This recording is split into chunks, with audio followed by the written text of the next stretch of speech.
ছাত্র জনতা, সংবাদকর্মী ভাইয়েরা, সকলকে জানাই আন্তরিক শুভেচ্ছা ও সালাম। আসসালামু আলাইকুম ওয়া রাহমাতুল্লাহ। আমরা সত্যবরে স্মরণ করছি হাজার হাজার এই সকল ভাইয়েরা জীবন দানের মাধ্যমে আমাদেরকে এই বিজয় এনে দিয়েছেন। আল্লাহ রাব্বুল আলামিন তাদের শহীদের মর্যাদা দান করুন। আমরা সাথে দোয়া করছি যে 25,000 ভাই আহত এবং পঙ্গুত্ব বরণ করেছেন, আল্লাহ রাব্বুল আলামিন তাদের সেবায় কামেলা দান করুন।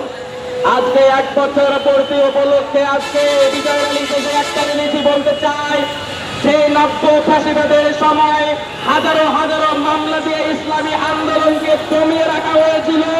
সেই আন্দোলনের মামলাগুলো, মিথ্যা মামলাগুলো এখনো প্রত্যাহার করে নাই। আমরা দেখতে পেয়েছি সেই মিথ্যা মামলাগুলোর জন্য এখনো আমাদের ভাইদেরকে হাজিরা দিতে হয়।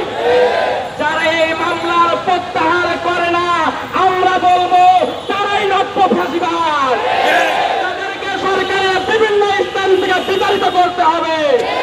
আজকে আমরা দেখতেছি খুনির দায়ে দণ্ডিত ব্যক্তি 2 মাস পরে তারা জামিনে মুক্ত হয়ে মুক্ত বাতাসে ঘুরে, অথচ আমরা দেখেছি আমাদের ভাইদেরকে চান্দা পরে এবং তাদেরকে ফাঁসির কাস্তে ঝুলাইছিল।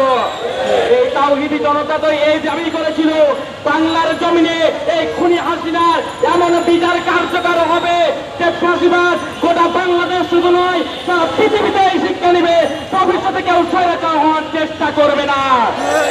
আমরা দেখতে পাচ্ছি কোন শয়তান তোমারে সুশ্রুতি দিচ্ছে, 2 দিন পর পর স্ট্যাটাস দিয়ে তুমি বিভাজন সৃষ্টি করো। আরে যারা আন্দোলনের বিভাজন সৃষ্টি করে তারা আর যাই হোক বাংলাদেশের দেশপ্রেমিক হইতে পারে না। তারাই হচ্ছে 24 বিশ্বাসঘাতক। এই বিশ্বাসঘাতকদেরকে রুখে দিতে হবে। আবারও আসছে রাজনৈতিক চেতনার বন্দোবস্ত, ট্যাগিং পদ্ধতি। তোমাদেরকে শিক্ষা নিতে হবে।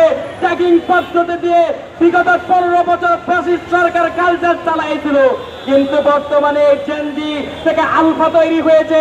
এখন তোমাদের এই 15 বছরের সুযোগ নাই, 15,000 তোমাদের সময় দিবে দেশ থেকে বিতাড়িত করবে।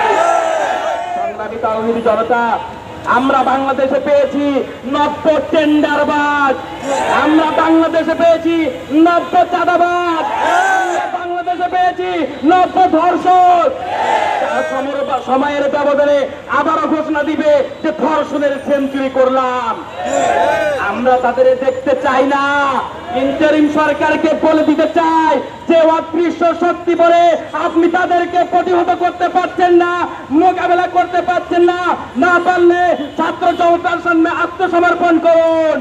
এই ছাত্র জনতা যেভাবে ফ্যাসিস্ট সরকারকে সরকারের অস্ত্র, তার দলীয় গুন্ডা বাহিনীর অস্ত্র একটি লাঠি দিয়ে প্রতিহত করেছিল, আপনাকে ঠিক সেইভাবে এই ছাত্র জনতা আবারও সহযোগিতা করবে। এই ছাত্র জনতা হারায় যায় নাই, ছাত্র জনতা শক্তি অর্জন করছে। এই ছাত্র জনতা তালিকা প্রকাশ করুন কোন ফাঁসিবাদ, কোন অদৃশ্য শক্তি আপনারা বিচার কার্য সম্পাদন করতে দিচ্ছে না। সেই পুলিশকে দেখে নিতে চাই, সেই আমলাদেরকে আমরা দেখে নিতে চাই।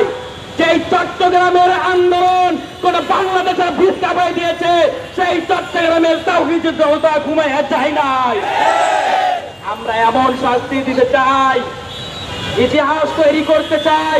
পরিশেষে একটা বিষয় বলতে চাই, হাজারো হাজারো তাওহীদি জনতার যে জীবনের বিনিময়ে আমরা জুলাই পেয়েছি, সেই নব্য বাংলাদেশ, নতুন স্বাধীন বাংলাদেশে আমরা আর কাউকে ফ্যাসিবাদ হয়ে উঠতে দিব না। আমরা কাউকে খুনি হাসিনা হয়ে উঠতে দিব না। আমরা আর আব্রারের মতো হত্যা হতে দিব না। আমরা আর কোন ধর্ষকদেরকে এই বাংলার জমিনে ঠাঁই দিব না। আসুন আমরা শপথ নেই এই বাংলাদেশকে চাঁদাবাজ মুক্ত করে ন্যায় ইনসাফের বাংলাদেশ গড়ে তোলে। ইনকিলাব জিন্দাবাদ, বাংলাদেশ ইসলামী ছাত্র শিবির জিন্দাবাদ। সংগ্রামে উপস্থিতি